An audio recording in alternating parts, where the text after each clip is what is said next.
आज हम करेंगे कक्षा 8 की प्रश्नावली 4.1 का क्वेश्चन नंबर 1। देखिए इसमें क्या पूछा है, निम्नलिखित चतुर्भुजों की रचना करिए। देखो नंबर 1 क्वेश्चन में क्या है, एक चतुर्भुज है ए बी सी डी, जिसमें ए बी दे रखा है 4.5 सेंटीमीटर। तो हमने क्या किया, सबसे पहले हमने कच्चा चित्र बनाया।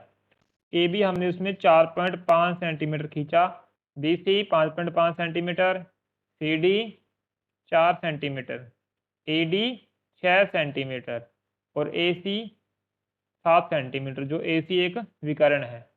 तो देखो इसकी रचना कैसे करेंगे। सर्वप्रथम हमने ए बी 4.5 सेंटीमीटर का एक रेखाखंड बनाया। अपने स्केल की सहायता से ए बी 4.5 सेंटीमीटर एक रेखाखंड खींचा। उसके बाद बी को केंद्र मानकर त्रिज्या 5.5 सेंटीमीटर का एक चाप बनाया। हमने इस बी बिंदु को केंद्र मानकर अपनी प्रकार की सहायता से 5.5 सेंटीमीटर का एक चाप खींचा। अब ए को केंद्र मानकर त्रिज्या 7 सेंटीमीटर का एक अन्य चाप बनाया, जो पहले चाप को बिंदु सी पर काटता है। फिर हमने क्या किया, एक बिंदु पर अपनी प्रकार की नोक रखकर 7 सेंटीमीटर प्रकार खोलकर एक चाप और लगाया, जो हमें बिंदु सी प्राप्त होता है। फिर हमने बी सी और ए सी को मिलाया। हमने बी सी और ए सी को मिला दिया। फिर हमने ए को केंद्र मानकर त्रिज्या 6 सेंटीमीटर का एक चाप बनाया। इस बिंदु पर अपनी प्रकार की नोक रखकर 6 सेंटीमीटर का एक चाप बनाया, तथा जो सी केंद्र मानकर 4 सेंटीमीटर का एक अन्य चाप बनाया, जो पहले चाप को बिंदु डी पर काटता है। जो हमें बिंदु सी प्राप्त हुआ था, हमने इस बिंदु पर अपनी प्रकार की नोक रखकर 4 सेंटीमीटर का एक चाप और लगाया, जो हमें बिंदु डी प्राप्त होता है।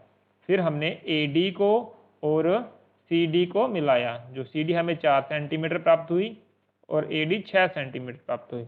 इस प्रकार ए बी सी डी अभिष्ट चतुर्भुज प्राप्त हुआ। तो हमें ये अभिष्ट चतुर्भुज प्राप्त हुआ। ठीक है, नेक्स्ट देखते हैं। नेक्स्ट क्या है, चतुर्भुज जे यू एम पी। तो सबसे पहले हमने क्या किया, कच्चा चित्र बनाया, जिसमें J U 3.5 centimetre, U M 4 centimetre और M P 5 centimetre, P J 4.5 centimetre. इसमें एक विकर्ण है पी यू 6.5 सेंटीमीटर। तो देखो इसकी रचना कैसे करेंगे। सर्वप्रथम हमने जे यू 3.5 सेंटीमीटर का एक रेखाखंड बनाया। सबसे पहले हमने ये 3.5 सेंटीमीटर का एक रेखाखंड बनाया स्केल की सहायता से। फिर हमने जे को केंद्र मानकर त्रिज्या 4.5 सेंटीमीटर का एक चाप लगाया। हमने इस जे को केंद्र मानकर 4.5 सेंटीमीटर का एक चाप लगाया। उसके बाद तथा यू को केंद्र मानकर त्रिज्या 6.5 सेंटीमीटर का एक अन्य चाप बनाया, जो पहले चाप को बिंदु पी पर काटता है। फिर हमने इस बिंदु यू पर अपनी प्रकार की नोक रखकर 6.5 सेंटीमीटर के एक चाप और बनाया, जो हमें बिंदु पी प्राप्त होता है।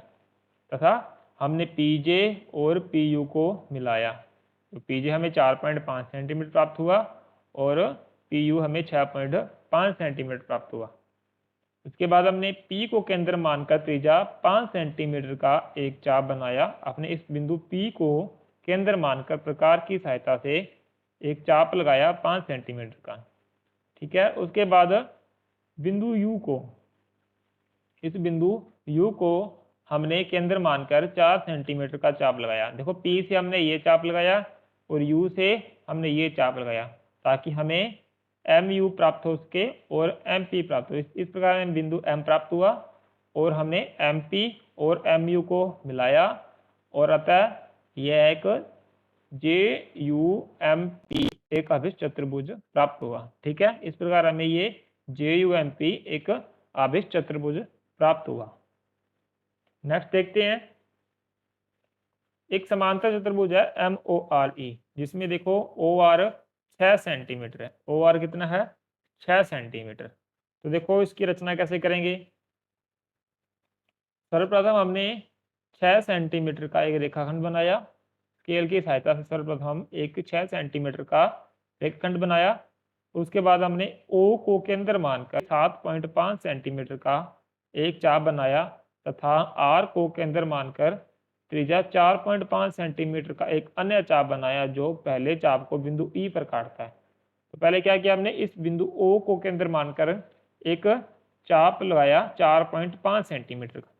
फिर हमने क्या किया, बिंदु आर को केंद्र मानकर 4.5 सेंटीमीटर का चाप लगाया जो बिंदु ई प्राप्त होता है हमें। ठीक है, पहले तो हमने पहले ओ को केंद्र माना, चाप लगाया देखो 7.5 सेंटीमीटर का, और फिर हमने आर को केंद्र मानकर 4.5 सेंटीमीटर का चाप लगाया ताकि हमें ओ ई 7.5 प्राप्त हुई, अतः ई आर 4.5 सेंटीमीटर प्राप्त हुई। ठीक है, उसके बाद ओ ई और आर ई को मिला दिया। फिर बिंदु ई को केंद्र मानकर इस बिंदु को केंद्र मानकर 6 सेंटीमीटर का एक चाप बनाया। ठीक है, अतः उसके बाद ओ को केंद्र मानकर 4.5 सेंटीमीटर का एक अन्य चाप बनाया जो पहले चाप को बिंदु एम पर काटता है।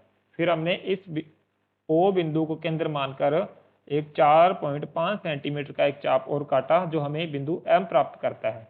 देखो, फिर हमने ओ एम और ई एम को मिला दिया, अतः हमें 4.5 सेंटीमीटर ये प्राप्त हुई रेखा और 6 सेंटीमीटर की ये रेखा प्राप्त हुई।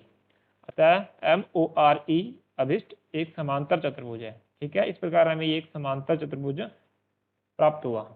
नेक्स्ट देखते हैं, देखो एक सम चतुर्भुज है B E S T best, इसमें बी ई दे रखे हमें 4.5 सेंटीमीटर और ई टी है 6 सेंटीमीटर। तो देखो इसकी रचना कैसे करेंगे।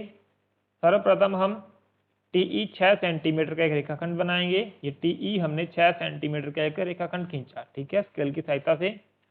उसके बाद टी ई को समद्विभाजित किया।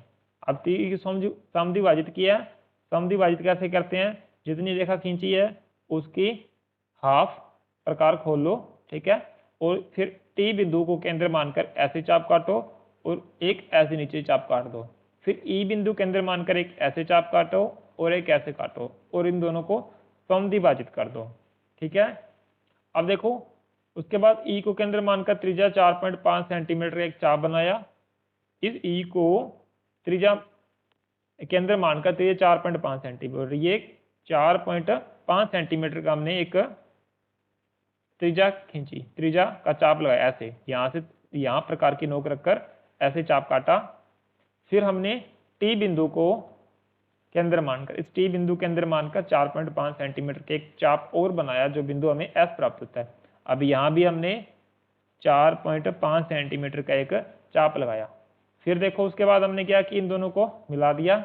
उसके बाद टी बिंदु केंद्र मानकर बी तक इस प्रकार चाप लगाया, ये भी 4.5 सेंटीमीटर का चाप लगाया। और फिर बिंदु ई को केंद्र मानकर 4.5 सेंटीमीटर का एक चाप बनाया। अतः हमें बी बिंदु प्राप्त हुआ और इन टी एस,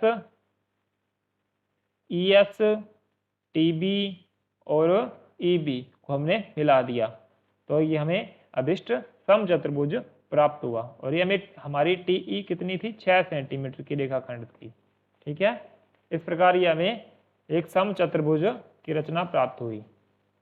ठीक है, अगर आपको इस वीडियो को सीखने को मिला तो आप इस वीडियो को लाइक करें, अपने दोस्तों के साथ शेयर करें और इस चैनल को सब्सक्राइब करें ताकि आगे आने वाली वीडियो आपको देखने को मिल सके। Thank you.